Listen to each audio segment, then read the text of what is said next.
there we are. Perfect. All right, great. Good afternoon, everyone. Thanks for joining us today for the webinar on transition planning. I am Allison Wiest. I am a parent trainer with Maine Parent Federation.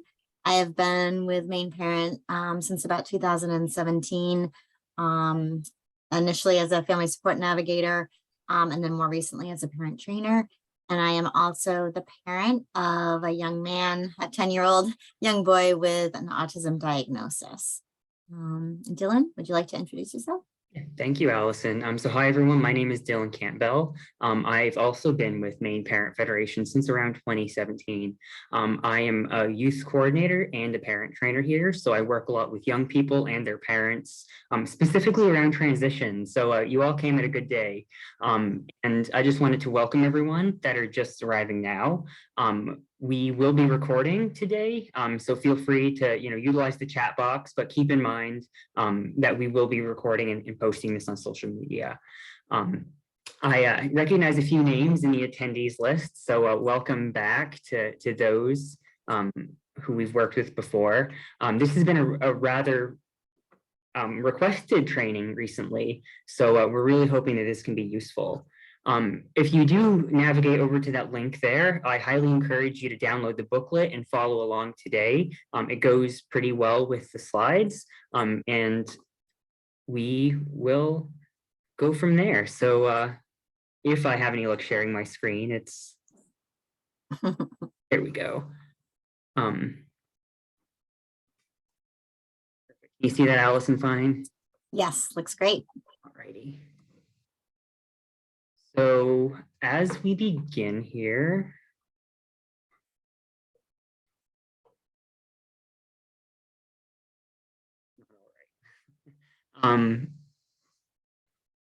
there we go. So looking beyond the high school years, this personally is one of the trainings that I think is most effective that we really talk about here at MPF. Transition planning has been something that I really started working on when I came on as a youth coordinator in 2017, and working and trying to fill those gaps that often arise when we're talking about transition planning and building a plan for the future. So with that in mind, I want to keep things pretty timely today. So we will have questions towards the end, but just a disclaimer that we are not a legal agency. We do not provide any legal advice. So just think of all the information being provided today as general information for you. So we're going to dive right in today into transition. If this is still a new topic for you, or if you're just new to the world of special education, I highly encourage you to check out our other webinar, Education is Special. We have the slides and the booklet on our website as well, but that'll take a look at what the special education laws are for the younger ages. So today, we're going to talk about those transition years, what that really means for the young person, but what that means for you as the parents navigating it. We're going to talk a little bit about the transition plan, what that is, and give you some best practice tips to develop one for your family. And then we'll talk about some of those additional transition services here in Maine. So I always like this slide here, but just a matter of fact, your kiddos are growing up, and probably a lot faster than you like. So with that in mind, we really encourage you to learn about transition planning at a really early age. So way before your child actually starts transitioning in high school in 9th grade, how can you think about planning for this earlier? So today we'll talk a lot about navigating between those different systems of care. And what do we mean by that? So when we talk about systems of care, we're talking about, like the educational system, the medical system, health system. We're talking about these broader systems that we utilize for services. What are those transition years? Simply put, those are the years that your young person is, building their identity and planning for their future. So it's a time for them to, explore their interests, their dislikes, what are they good at, what are they not so good at? But it's also, a good time to, start planning for what do they want to do after high school, whether that's going to be living on their own, getting a job, continuing their education.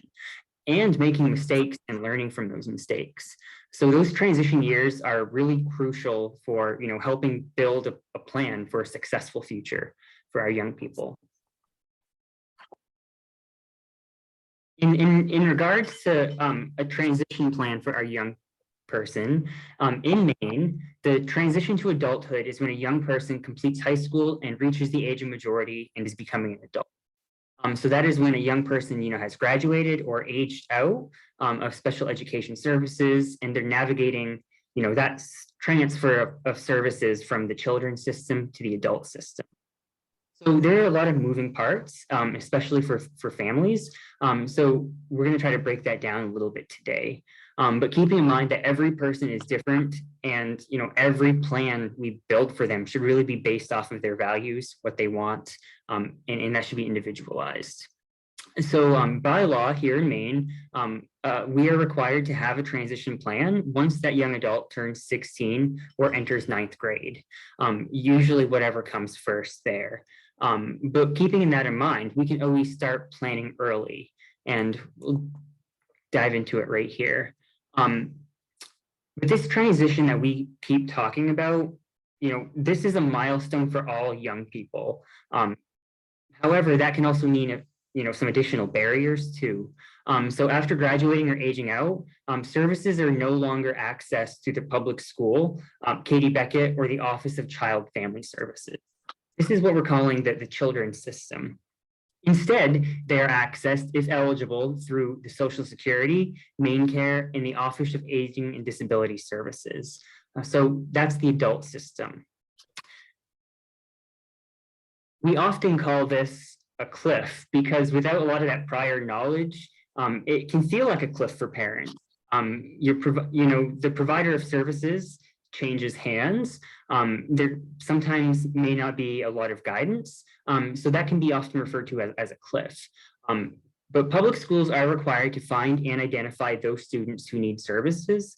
And this is not true for post-secondary. And the reason why we bring this up is that after graduating or aging out at 22 here in Maine, the federal law of IDEA no longer applies to these families. They've completed that free and appropriate education. So oftentimes, I think the other metaphor we use is putting together like a patchwork quilt. So we have the protections, provided by the laws of Section 504, ADA, and then we're putting together services, community supports to build a program for our family. So parents and young adults often find themselves sewing together a patchwork of community services, job supports, post-secondary opportunities, and protections from 504 Act. It can really seem as we mentioned, like a cliff. But no worries. While we have that set in place, when you should have a transition plan, like I mentioned at the beginning, we can always start early. We can always start helping our young people build those skills of self-advocacy and self-determination, so that when it comes time to transition, they can be successful. And one of the ways that we encourage you to do that at MPF is to invite them to their IEP meeting. Help them learn about what this meeting is for and how it can be used in their benefit. Thanks, Dylan. So again, just to sort of reiterate what Dylan was saying, I'm going to talk about laws here in a minute, so we're going to switch gears for a few minutes. But just to reiterate what Dylan was saying, I do think, from a parent perspective, that it's very confusing once the child starts reaching that adulthood, that age of majority, because services are a little bit more, again, there's not this seamless sort of road or direction for families. So again, families are trying to navigate through and again, like piece all of the services together, as Dylan was mentioning. So again, so important to have this training, and we are going to talk more about those services and creating the actual transition plan as we move forward. But for a moment, we're going to talk a little bit about laws. And it's probably very familiar for a lot of families that are here today, parents that are here today. If you have a child that's in receiving special ed services, you're probably familiar with these laws. But There are laws that ensure that all children, regardless of disability, are entitled to that free and appropriate public education that really meets their unique needs and prepares them for further education, employment, and independent living. And we're going to dive into each of those three categories a little bit later on. But again, just to keep in mind that there are federal laws, and I think it goes into it on the next slide. IDEA, Individuals with Disabilities Education Act, is that federal law, special education law, that really regulates those services for students that are receiving special education. And then in the state of Maine, it's under the Maine Department of Education, Maine's Unified Special Education Regulations, and that's we refer to that as MUSER. So those are the two laws that really regulate special education for students. And it's important to be aware of those again, and you're probably familiar with them if you currently have a student who's receiving special education services. So again, as I mentioned, MUSER is Maine's Unified Special Education Regulation. And in the state of Maine, MUSER, the state law, needs to either meet or exceed the expectations that are set forth in IDEA. So in the handbook with the laws, it is written, I think it's on the next slide, it's written that, so there's the federal law, that's just sort of your regular text.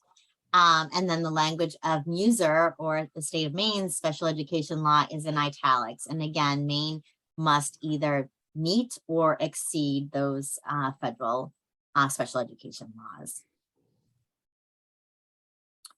One of the changes that that we've seen in IDEA was implemented in January 21st of 21. And that was extending special education to the age of 22. So either a student would graduate or again, extend the eligibility for that free and appropriate public education until their 22nd birthday. So that was a change that became effective here in Maine relatively recently.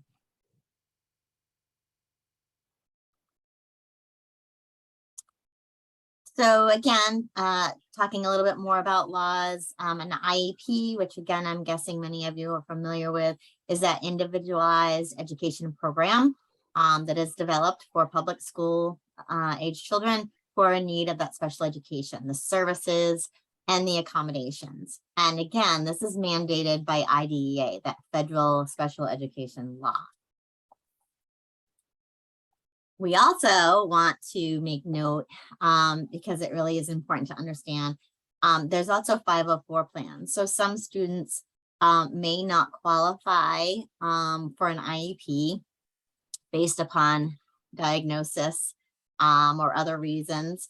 So they may not qualify for an IEP, but they may have a 504. A 504 is a little bit different because that is mandated under the American Disabilities Act. It's the Section 504 of the Rehabilitation Act that really provides accommodations and modifications for an individual with a disability. The difference being that an IEP provides that specially designed instruction, where a 504 plan provides accommodations and modifications to make the education accessible to the student. So again, a little bit of a difference there. And it's important to know this because I think we say on the next slide, as a student is graduating and thinking about post-secondary education or employment, it's important because once a student graduates or ages out at 22, that free and appropriate public education no longer applies. However, ADA does still protect that young person. So they can receive under the American Disabilities Act and that 504 Act as well, that they would receive, again, accommodations or modifications that they would need in that post-secondary education or an employment or something like that. So it's a protection that follows them throughout their life. Again, whereas IDEA ends at graduation or age 22, these protections would continue on throughout their life. Again, in Maine, Dylan touched a little bit on this, just sort of the changing of the agency. So in Maine, the transition to adulthood also means that the provider of the community services will transfer again. So you're transferring how they're mandated from the Office of Child and Family Services to the Office of Aging and Disability Services. So again, just a little bit more with how things are regulated and mandated, changing of offices here in Maine. So when is transition planning required? Again, Dylan touched on this. It is required to be in the student's IEP by the time they enter 9th grade. And again, we talk a lot about this at Maine Parent Federation, having students involved in their IEPs sooner and starting to talk about these, the plan for their future earlier. I think is a great best practice.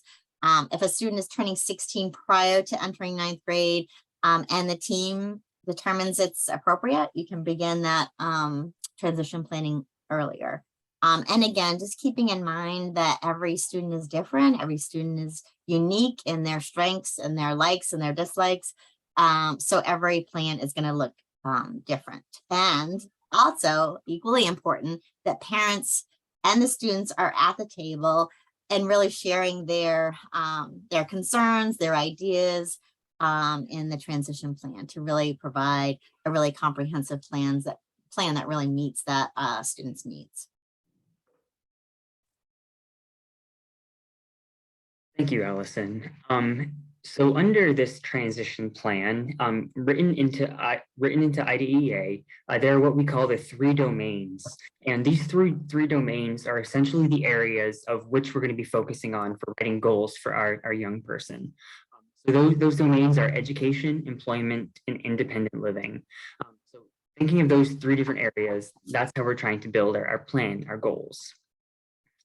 So who is on this team that we keep mentioning? As you'll see this graphic here on the left, which will be expanded in the next slide, it takes a look at some of the members on the team. So there's, you as the parent, an equal member of the team. There's the student there. There's, a general education teacher, an administrative professional. These are, really the same people that were in your IEP team, right? So it is important to think of who's going to be, a thoughtful person to help this person build their plan. So you can also invite other people to that team as well. One thing to keep in mind, though, is if you're inviting a legal professional, you need to let the school know. But it's important to remember you can invite people to this IEP team. The school is responsible for putting together the team, so gathering all those individuals and bringing them together for the focus of talking about this transition plan. This IEP team is required to invite that student once they, reach transition age, so either 16 or 9th grade, but they should also consider inviting them earlier. So I'll keep reiterating that. This really does help that young person build the skills. Even at that young age, helping them understand that this meeting is for them, it's about their future, it's about their education. So even if the young person isn't interested in participating, how can they alternatively participate in a different capacity? Whether that is, attending through Zoom, writing a letter, creating a PowerPoint about some of your accomplishments. How can that young person be involved in this team in that capacity? One of the caveats here is that once a young person reaches 11th grade or age 16, at this point, we should be inviting what we call a vocational rehabilitation counselor. And a vocational rehabilitation counselor is often called VR or Voc Rehab, and they are a person who work for the Department of Labor Division of Voc Rehab to help young people find, prepare for, and keep employment. We'll dive into a little bit more, but each school has a Voc Rehab counselor. And by the time that they reach 11th or 16, they should be invited. Again, they can be invited earlier though. Kind of reiterating what I mentioned briefly on the last slide, in addition to the people on the team, you should feel free to invite other people as well. So that could be other community agencies, other professionals. It could be other support people that you think would be a good fit on this team. As a best practice, you should inform the school that you are inviting other people. And on the other hand, you must inform the school if you ever bring a legal representative, as they have the right to do so as well. So under these three domains, really trying to think about how our young person values and sees their future, regarding those domains. So the team should really support the student in identifying their goals, the steps to reach those goals, and then what services and who will provide those services to help them reach those goals. So let's take a look at some of the roles of the people on that team. So I can't even see my slides here, but taking a look here at some of the school roles, they're really putting together that beginning process. So they're initiating that transition planning process, informing people that this is coming up. Then they're ensuring that an appropriate plan is developed and those services are provided. It's their responsibility to invite the youth once they reach 9th grade or age 16, but as well as inviting them, it's also their responsibility to prepare them to participate and then provide additional assessments to determine their skills, abilities, and areas of accommodation. Including all that, they should also include youth in developing goals based on their strengths and interests. Identifying the school programming and accommodations to do so, as well as connecting the student, the family, voc rehab, and the other members to this team. On the other hand, some of those tasks that the student might be responsible for, with assistance from the school, might be preparing for IEP meetings with the teacher, getting ready for that in whatever capacity that may be, keeping that in mind, talking about personal dreams, so helping them build and identify what they would like for their future, sharing their strengths, weaknesses, and identifying some of their needs, describing their disability, and understanding the importance of self-disclosure, as well as extracurricular activities like volunteering, job shadowing, or maybe beginning to have that paid work experience, keeping track of their transition goals, and then participating or leading their meetings, again, in whatever capacity they're comfortable in. The family, on the other hand, can support both parties and the youth by developing those skills at home, at that young age, like we keep mentioning, talking with a young adult about where they see themselves in the future, bringing a lot of these activities in the home, discussing about how and why specific accommodations may be helpful.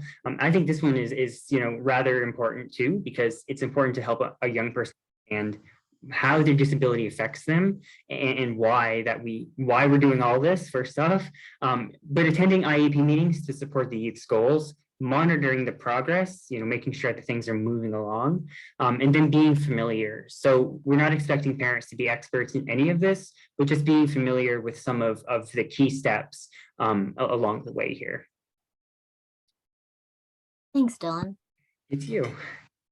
So again, just sort of piggybacking on what Dylan was saying, I think, one of the important takeaways here is that, we've had transition planning. We've been doing it with our young people, but in a way that is really focused on sort of what the services are, maybe being service driven versus really looking at and exploring what the young person wants and how they see their life, how they envision their life as an adult. And so again, I think we've been talking a lot more about this, Dylan and I, with other agencies, but this concept of person-centered planning, and really what that means, again, is having the young person, the youth at the center of their plan, and then building a team around them that will really support them as they're creating this this transition plan, this person-centered plan, this plan for their life. So again, this is the concept. And again, thinking of all of these different areas of their life, education, health, financial, employment, all of these things are part of their plan. But again, really having those conversations with them, exploring with them, providing them with opportunities so that they really take a key role in that, and they're really at the center of creating that transition plan for themselves. So again, the transition services are really chosen based on multiple interest inventories.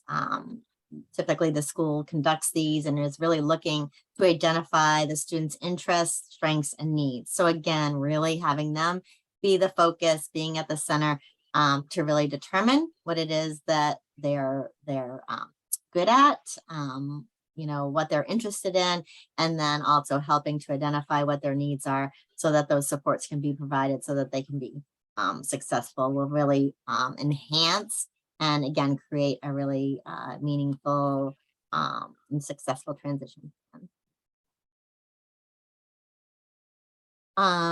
So one of the most important steps for the team moving forward is to really, again, as I'm saying, help the student to really develop that vision of their future. I think a lot of times, and Dylan and I talk about this, students don't necessarily know what they want to do, especially if we sort of ask them a sort of broad question about, so what do you think you want to do after high school? A lot of kids don't know what they want to do after high school. They don't even might not even know what options are out there. So again, really having those conversations and exploring with them as much as possible. It really should reflect their values. Again, how do they envision their life in just a few years from now, instead of asking them sort of a big broad question. And again, thinking about those 3 domains that Dylan had talked about and asking questions to really get more specific about those 3 areas. So what do you want to learn more about after graduating? That might help them to start thinking about post-secondary education, like what are they interested in? What might they want to learn more about? Those types of things. What type of work sounds interesting to you? And again, we're exploring these things and looking into these things. And what will your living situation look like? What do they envision their living situation look like? And again, I think having them share what they see, because I think sometimes too, and I was going to mention this probably later on, but I'll mention it now, but I think sometimes as parents, we think we know what they want to do in their life, or where we think that they should be, or what they should be doing, or where they should be living. But again, they really should have an opportunity to have a say in that and be heard and help to create that transition plan themselves. Again, talking about assessments, really helpful and sort of identifying some of these things. So the school uses a variety, excuse me, of both formal and informal assessments, again, to show how the student learns and to gather that information about what their strengths are, what their challenges are, and then their needs. And then again, informal might look like interviewing, career goal exploring exercises with the young person in the family. And then also some formal assessments that might be interest inventories, employment experiences, and aptitude testing. And again, having that opportunity to explore and have experiences to try different things is really helpful as well. And then again, assessments should really show the areas of interest, needed growth, as well as how the student learns. It will really help assist in developing that plan that really best meets the student's needs, to really express their life interests. And again, get to those 3 transitional domains that we were talking about. I just wanted to take a minute to pause here. Yes. Answer the question, fully after we present. But I thought it made a really great point, right here, that, one of the biggest situations this person had is that, is getting their young person's involvement. And I think, that's true. Oftentimes, it is hard to get a young person involved thinking about the transition process. And that could be many factors. I mean, I could only really speculate. I had a great discussion on this last week, but it's really about how do we make this approachable for our young person. And I think that, starts at a young age, helping them, become aware of what the IEP team is, who it's for, but also being comfortable with participating. And I think it can really be difficult, especially for a young person, to join a transition meeting, going into that thinking that we're going to be talking about their deficits, and people are going to be talking about about their weaknesses. That can be tough. So I think it's important to just be really mindful of that. But that is something that we've heard as well. It can be difficult to get that young person involved. And that's why I really want to, stress the factor that sometimes if a young person doesn't want to be involved, how can they, be involved in other ways? So maybe a young person doesn't want to join their transition meeting or transition plan, but how can we still have their voice at the table? So how can we make sure that all the team decisions are being made with their values, the things that they care about, and made in a way that they would, make them for the, reflects their viewpoints, is what I'm trying to say. And I think that is something that I don't have an answer for, but I would, I think it is something that is worth bringing up, because other families are probably experiencing something similar. And I'd be happy to chat with you further and privately to expand on that. But this quote here is one that I actually use with my young people to help, and I use it for myself actually. But I think this has reframed how I think about goals for the future. But a goal without a plan is just a wish. Not sure who it's from, sounds Disney to me. But I have used that quote in my own life because I really think it helps me understand my capabilities and what things I can reach for. So when setting our goals, we really need to make sure that those goals are, realistic, they're attainable.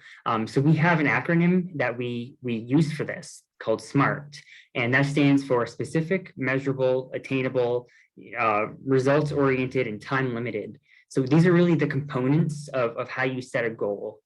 We do have another training on SMART goals specifically, so I encourage you to check that out as well. But it's taking those components and putting them into play. So in order to really make goals that reflect our young person, we need to know where they're currently at, right? In order for that to be measurable, we need to know what the current potential is. So going back to those 3 domains, we are going to write a transition goal reflective of each of those domains. So one of the ways that you might write a goal within that domain might be like this. So for education, it may be, after graduating or aging out of public school, the student will apply to attend a 2-year veterinary technician program at an in-state community college. So that goal outlines her possible educational future. Employment, on the other hand, is going to look at her employment, opportunities, but while still in school, and in order to support the student's goal to become a veterinary technician after completing the vet tech program, the student will look to have a paid work experience within a local veterinary office. Then for the 3rd domain here, for independent living, we're really going to be, thinking about what do they want for their future, of how are they going to live.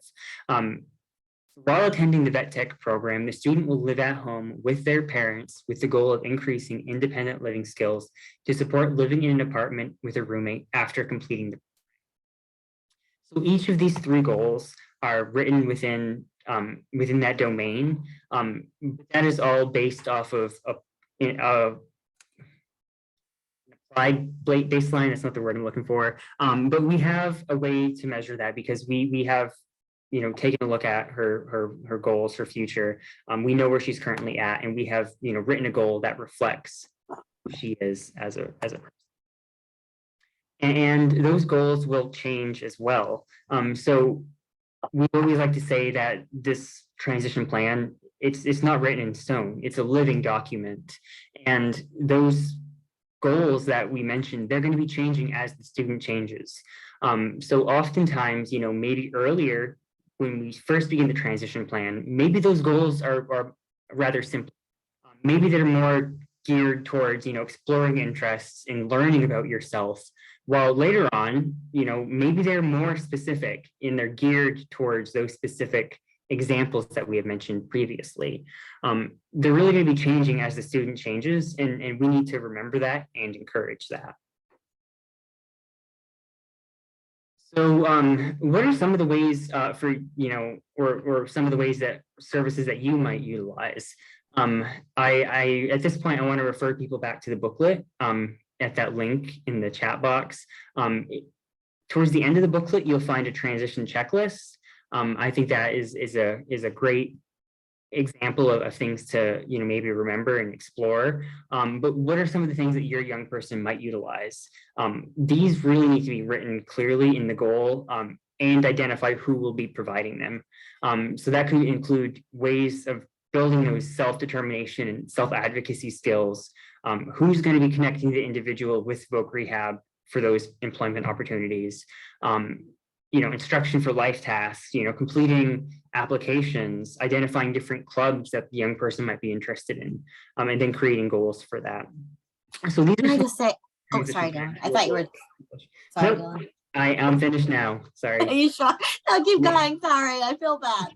No, I thought you were going to the next slide. I just wanted to say too that when we're thinking about transition planning and person-centered planning, I'm not sure that I said enough about it, but again, and when we're thinking about these sort of different areas of their life, again, whether it's helping them find a job, or again, opening bank accounts and clubs and things like that, pulling people that have experience in some of those areas is also part of, and I think we may go into this a little bit later, but is also part of creating that team. So again, I think sometimes, I know when I think about it, I think, okay, like, as a parent, it's all on us, like we need to figure all of this stuff out. But again, having other people be part of the team, yes, it's going to include the school. Yes, it's going to include the VR counselor and us as parents and the young person, but also other people that we know or have connections with that can also help with the transition planning and the person-centered planning for this young person's future is important to consider as well. Sorry, Dylan.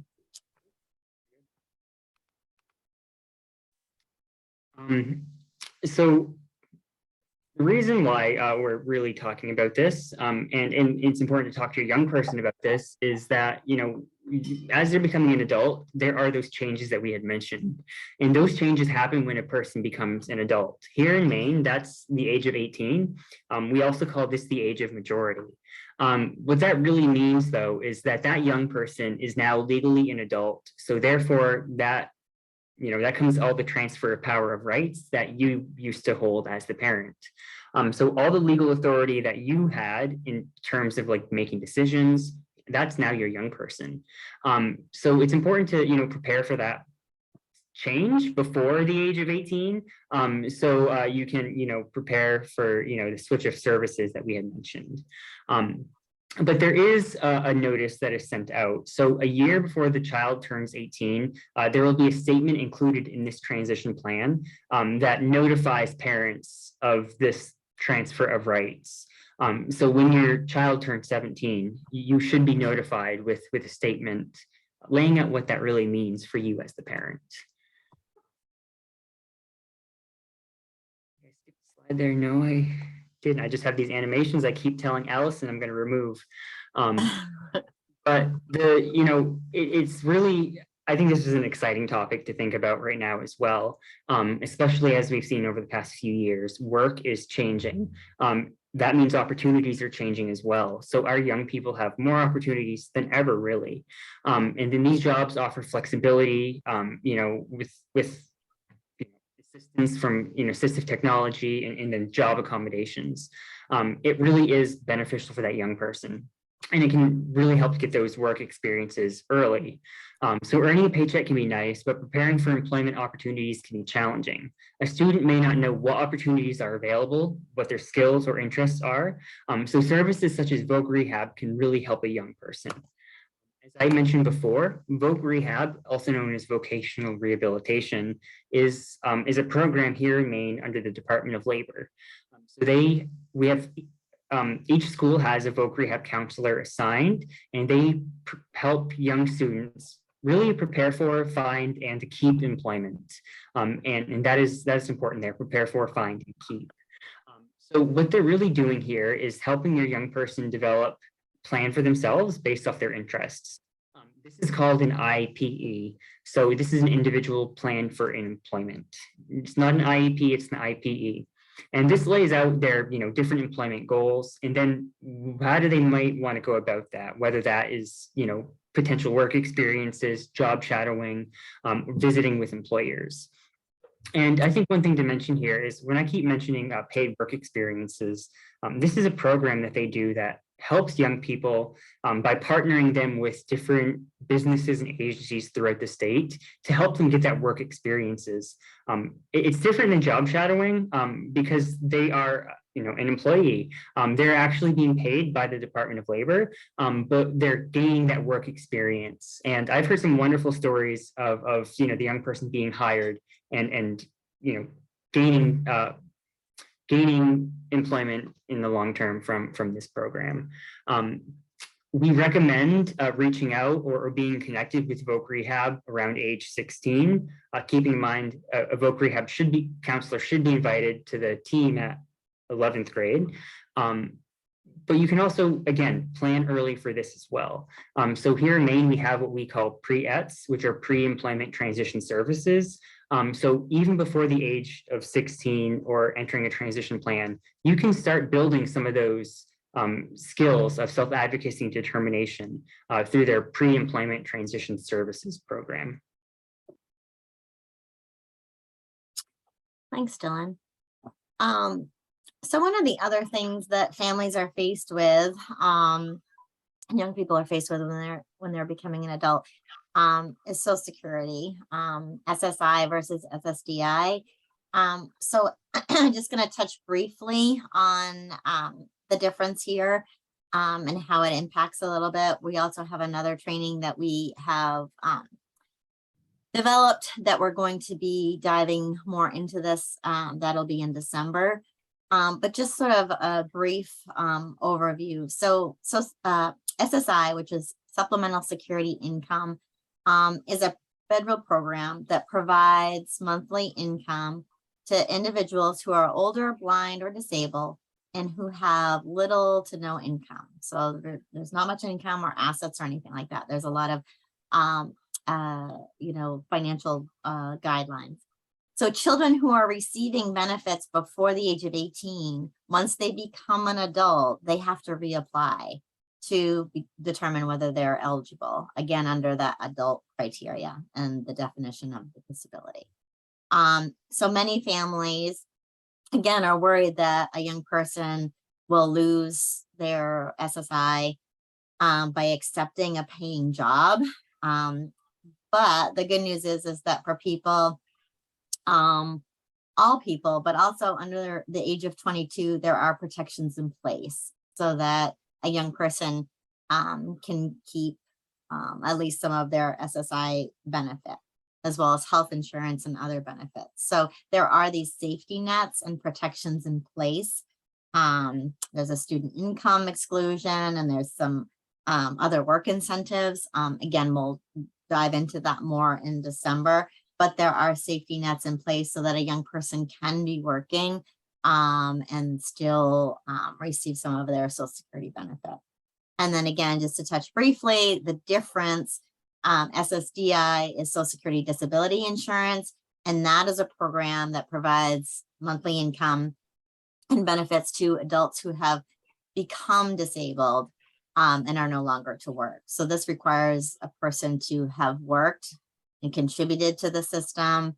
So they have work credits. And so that's how they qualify for SSDI. So there is a little bit of a difference there. And again, we're not going to get too much into the weeds here. I just wanted to touch base on it because it is it is a topic that families mention that they are concerned about their young person losing their SSI if they're receiving it, if they start a job. So again, just wanted to touch base and let people know that there are safety nets to really help young people be able to work and still receive benefit. And then here we like to mention too, we do work with CWICS. This is a program through Maine Medical Center. It's the Community Work and Centers incentive coordinators, but they are really a skilled group of people that can really help families if you, if your young person is receiving SSI and, they're wanting to get a job and you really want to see what that is going to look like and how it's going to impact you. They're really helpful at navigating through that system and answering those questions for you. So it's a great resource. And then again, if a person is eligible to receive SSI, they are automatically eligible to receive main care. So if your child was not eligible for main care under your income, they might be eligible once they become 18, because it's going to be based on their income now, not on the family's income. And they should apply for SSI first. And then if found eligible, again, they'll automatically be eligible for main care. There's still a process that they have to go through. But again, if they qualify for SSI, then they automatically qualify for main care. And again, at this point, we're looking at their income versus the family's income. I'm going to go through the next couple of slides, rather quickly. They're mostly just summing up a lot of the things we've already discussed here. I wanted to give a couple of minutes for some questions here.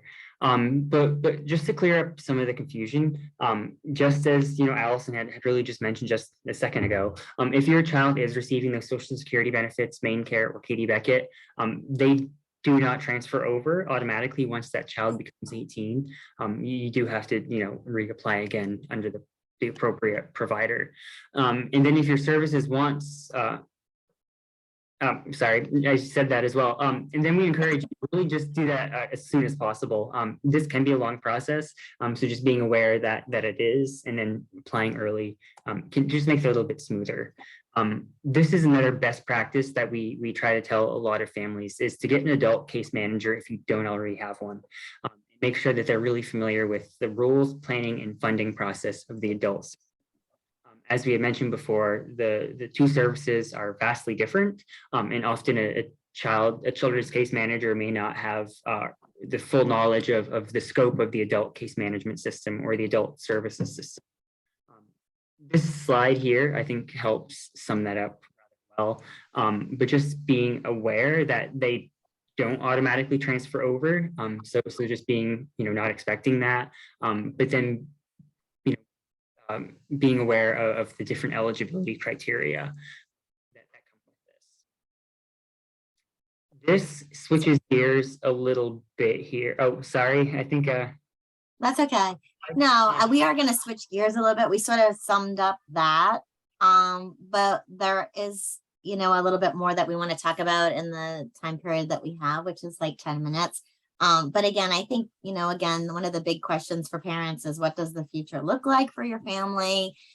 Will your child be able to live independently and make responsible decisions? Again, it's a really difficult position for families. We talked to a lot of families, and somebody actually had put something in the Q&A about power of attorney, guardianship, supported decision-making, like all of these topics. Again, I think when you have a young person who is becoming an adult, that's a huge decision, and it is not one to be taken lightly. At Maine Parent Federation, we understand that every family situation is different, so we don't provide, any sort of advice or tell you which way you should go, but it is part of the process of determining whether, you need to go for guardianship of your, be a guardian for your young person, how independent can they be, practicing supportive decision-making. So we're going to sort of talk a little bit about that in the next few slides and the next little bit that we have.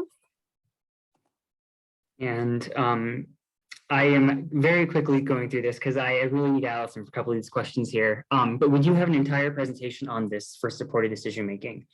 Here, I just want to, just make people aware that that is an option. So supported decision-making is an alternative to what we call guardianship. So we encourage families to understand what guardianship is and really the full ramifications of having guardianship, and then understanding what alternatives are available. So we have a webinar called Supported Decision-Making, Exploring the Alternatives to Guardianship. We also have a booklet on our website that lays this out for you, but just being aware of the different options that can be provided. essentially, supported decision-making is a concept of thinking that we all use to make decisions. We're really formalizing it for our young people. And the basis of this is that in a supported decision-making agreement, that individual is the decider, and they have these people providing support to them. Very, very quick run through. I will be happy to expand that on other people. We all need supports. We have natural supports and paid supports. Natural supports are, our friends, family members, and then paid supports are relatively, more like our service providers, those people that are there. Really, the natural supports, they should be their priority. Right here it says it, they should be the majority of the team, and then those paid supports should really supplement all those natural supports. These natural supports should be the majority. That should be, people in your life, your community members, your teachers, friends, family. Then paid supports can act as the way to really identify this is who would you call in an emergency situation? That's a great way to ask your young person to identify a support, for a natural support at least. With that being said, here's our information for our Family Support Navigator program. They are our parent-to-parent program where we partner other families, throughout the state based off experience and knowledge, location, and they can help a family, navigate these different systems of care. They can help, attend an IEP meeting. The one thing about them, though, is that they are not legal advocates, but you can think of them as a great support person. And if you think you might be interested in this program, you can go on our website and apply directly.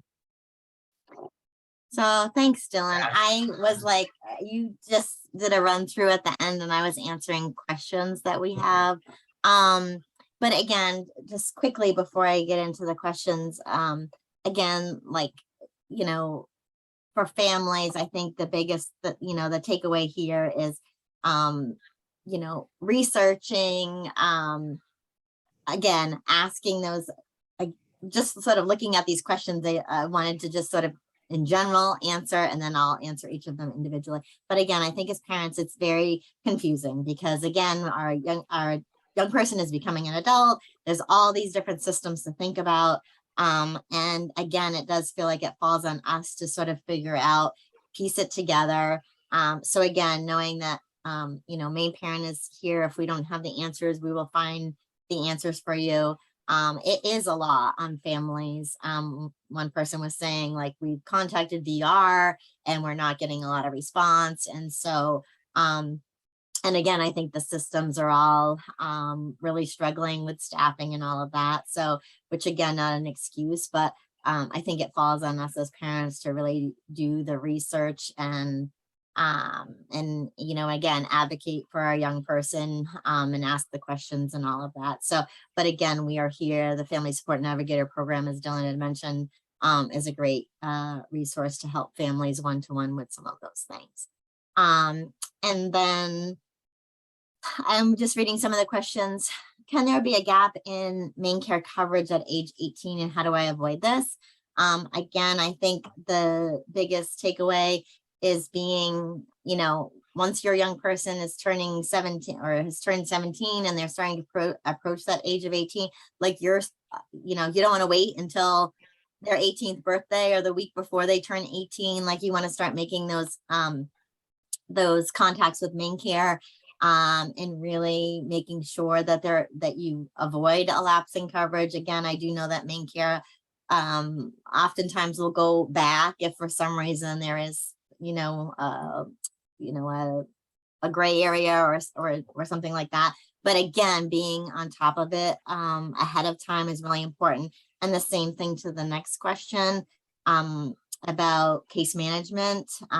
This person has children's case management. Should we consider getting an adult case management? He's 17. And again, the answer is, again, planning ahead of time. You don't want to wait until, and some agencies have both children's case management and adult case management, which is great, but not all agencies do. So starting to look for agencies that have adult case managers.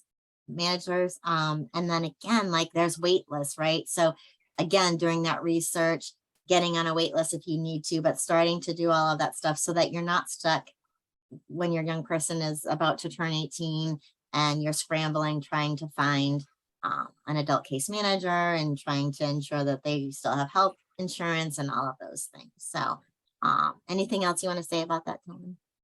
No, I thank you for doing that. I know you need to head out for another event. But with that being said, I will stop recording in just a minute here. But I will stick around for a couple more minutes here to see if there are any lingering questions. I'm just gonna hit answer live here so we can start new. Thanks, Dylan. Additional questions, feel free to stick around, and I will do my best to answer them. This recording will be posted hopefully by the end of the week. So if you missed anything or if you want to rewatch, you can look out for that on our social media and our website. And again, Dylan, feel free to, I'm going to hop off because I need to go to something else. But if you want to share our emails, if people have specific questions. And again, next month, we'll be talking about supported decision-making and for November and then for December, Social Security. So they all sort of go in line with each other. So again, if you can attend those, we would love to see you there. And have a great day, everybody. Thank you, Allison. And for those that are still here, I'd be happy to take any questions. As soon as I figure out how to stop recording.